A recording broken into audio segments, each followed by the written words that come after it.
안녕하세요. 주의 백성의 강건함을 위하여 매일 밥 짓는 목사 김태양입니다. 말씀으로 밥을 지어 여러분 앞으로 가지고 갑니다. 오늘의 말씀은 출애굽기 20장 1절부터 3절까지의 말씀입니다. 표준 세번역입니다. 이 모든 말씀은 하나님이 하신 말씀입니다.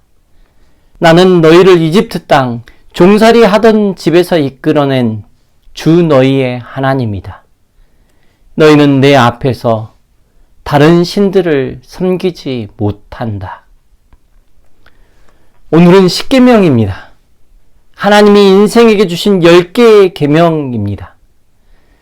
지난 며칠 동안 하나님이 이곳까지 이스라엘 백성이 오는 것을 백성 안에서 어떻게 준비하셨는가를 살펴보았습니다. 왜 이 십계명을 주시는지에 대한 부분도 미리 이야기하십니다. 하나님은 이스라엘이 하나님의 백성다운 백성으로 준비되길 원하십니다. 그들이 잘나서가 아니라 그들은 하나님이 선택했기 때문입니다. 우리가 믿음으로 하나님의 말씀을 받아들일 때 그 되어감의 과정 또한 우리의 것임을 알게 되어지는 것입니다.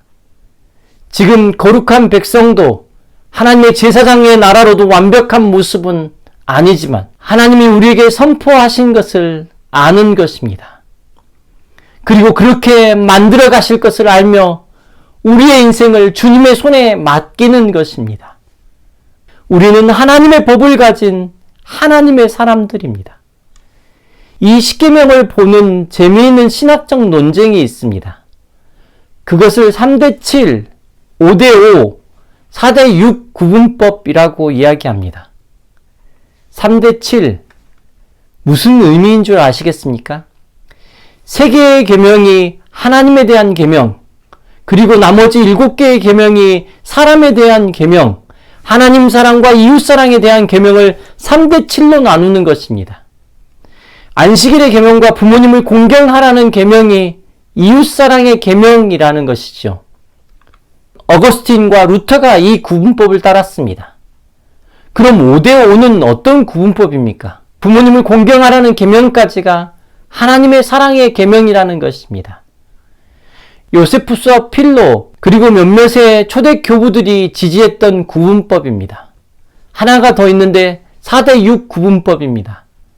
안식일을 기억하여 거룩히 지키라는 계명까지가 하나님 사랑의 계명이고 5번째부터 10번째까지는 이웃 사랑의 계명이라는 것입니다. 이런 종류의 구분법이 있다는 것을 아셨습니까? 사랑하는 성도님들이요, 이 세 구분법의 공통점이 무엇인지 아시겠습니까? 어떻게 구분되어지는지를 나누고는 있지만 모두 다 십계명은 하나님 사랑의 법과 이웃 사랑의 법, 하나님에 대한 법과 사람에 대한 법으로 나눈다라는 공통점이 있는 것입니다. 하나님 사랑, 이웃 사랑의 법으로 되어 있다는 것입니다. 이것이 십계명을 보는 눈입니다. 이렇게 구분하는 것은 예수님이 가르쳐 주신 방법이기도 합니다. 중요한 2계명. 늘 하나님이 우선되어집니다. 그리고 그 하나님의 우선 기초는 우리의 삶에서 드러나야 한다는 것을 보여주는 법입니다. 이것이 십계명의 모습입니다.